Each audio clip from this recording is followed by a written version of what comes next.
Hi guys, it is me, Bishop Jeff from Camp Gilgal TV. That's right, Camp Gilgal TV.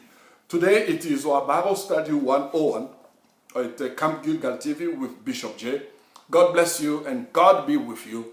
And today we are choosing the book of 1 Kings. You know that we are doing the Bible survey of the Old Testament books. Today we are on the first book of Kings.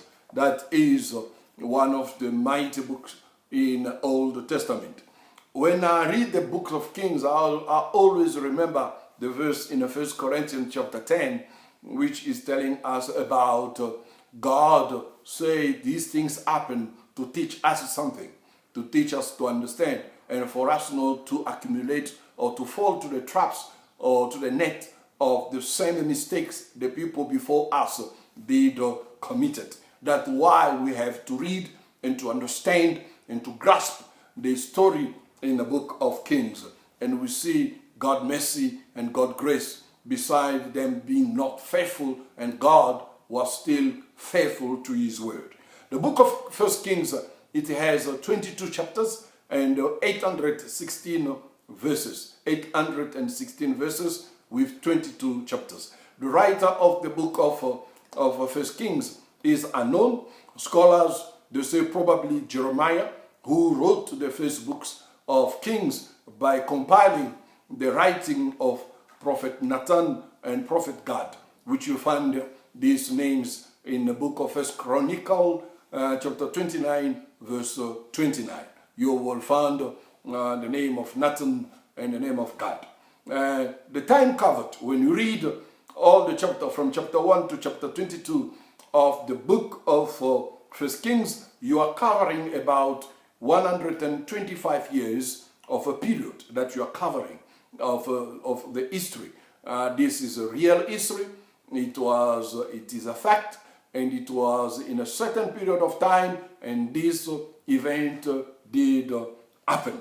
The theme of the book of the first king is the failure of a human government and the overrunning ruling government of God. The overruling government of God. The failure of a human government and the overruling government of God. That is the theme of the first book of Kings. The ground covered. There is two main things I'll give to you of the ground covered on the book of the first Kings. Number one is from the declining days of King David through the reign of Solomon to the division of the kingdom and down to the ascension of Jehoram and over the kingdom of Judah, and Ahaziah, son of Ahab, over the kingdom of Israel. That is number one. Number two is it included the mighty ministry of Elijah and the call of Elisha as God prophet. Elijah, one of the greatest men of God, a great prophet.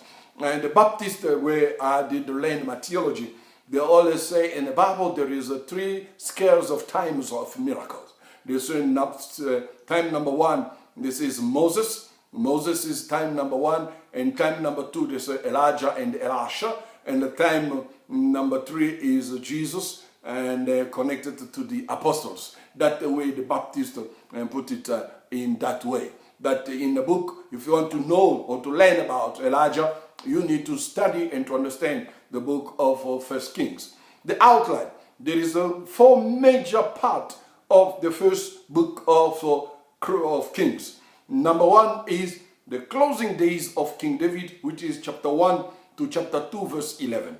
Then part number 2 is establishment, glory, and the failure of King Solomon. That you find it from chapter 2, verse 12 to chapter 11, verse 43. Now, part 3 is kingdom divided under Rehoboam, son of Solomon. That you find it in chapter 12, from verse 1 to verse 24. Now, number 4, the last part of our outline of the book of 1 Kings is kings of Israel and kings of Judah down to Ahaziah and Jehoram. Those are the kings which are ascendant to the throne after the division of the kingdoms, and they start becoming the kings in their respective kingdoms. Now, the summary of this magnificent book is this way, and I'll put it this way: there's God messenger, and then we will say the leaders or the kings of the United Kingdoms in the first scale. That number one is Prophet Samuel, and the leader of that time is King Saul. And then number two is Prophet Nathan, and the leader of that time is King David. Number three is Ahijah, and the leader of that time is King Solomon.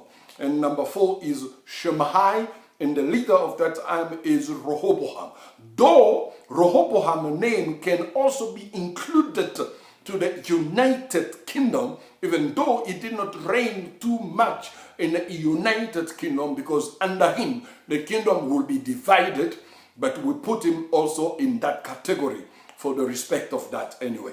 Now, the leaders or the messengers in another way, when the kingdom is become the kingdom of Judah and the kingdom of Israel. You need to be always careful when you read the first Kings or the first and the second Chronicles. You need to know the divisions of the kingdom does occurred in the writing. Then there is a man of God, a prophet. The name was not mentioned. Only this mention was a man of God, under the leadership in the kingdom of Judah of Rehoboam, and under the leadership in the kingdom of Israel, Jeroboam, and Abijam and Nadab in the kingdom of Israel. Then there was a prophet Jehu. Do not confuse him with King Jehu of Israel, of kingdom of Israel. Prophet Jehu under the reign of Asa in the kingdom of Judah, and under the reign of Bahash, Elah, Zimri, Omri, under the kingdom of Israel. And then there is Elijah, one of the great, under the kingdom of direction of, in the kingdom of Judah, it was Jehoshaphat, and in the kingdom of Israel, it was Ahab, the husband of Jezebel, one of the great character in the wrong way in the Bible, by the way. And the son of the prophet under Jehoshaphat and under Ahab, and Micah under the kingdom of Judah, it was Jehoram, and under the kingdom of Israel, it was Ahaziah. This is the summary of the leaders of the time, of the leader of the time. Then I will conclude this part one with the note. The note, I'll make it in a two direction. I'll do the first point note today, and next time I will do the following note also when I concluded the book of the first Kings. Number one note is the reference to the kingdom of Judah in the first book of Kings are very brief and only given as the short connection with the kingdom of Israel. Most of the writing in the first Kings is about the kingdom of Israel. That's what I mean. Number two is it is bound by death. You need to understand that. In the beginning, in the chapter 1, you found it was a beginning of the death of King David. And in the closing chapters of the first Kings, it closed with the death of Ahab, one of the horrible, tyrant, dictator, cruel, evil kings that he did things beyond reasonable. That is King Ahab, the husband of Jezebel. Number three is it teaches the utter failure of a man. That it's teaching us. The first Kings is teaching us the utter failure of a man and the unfailing government of God, because God never failed, and also showing us how God operates. God blessed the obedient one and punished the disobedient one. He forgives the penitent and rule and overrule to his own glory. God ruled and he overruled to his own glory. God does not share his glory to anyone. And God owes nobody nothing. God does not owe you anything. He owes nobody nothing.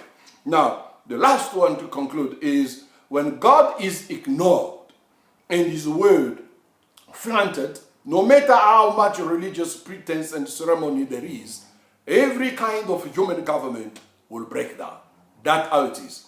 If God is ignored and if his word is flaunted, no matter how you can be pretending to be religious or pretending to be zealous, pretending to be holy, you will be break down by God. That's how it is. It will never change and it will stand like that forever. God bless you. That was Camp Gilgal Bible Study 101 with Bishop J. God bless you. See you next time. Bye.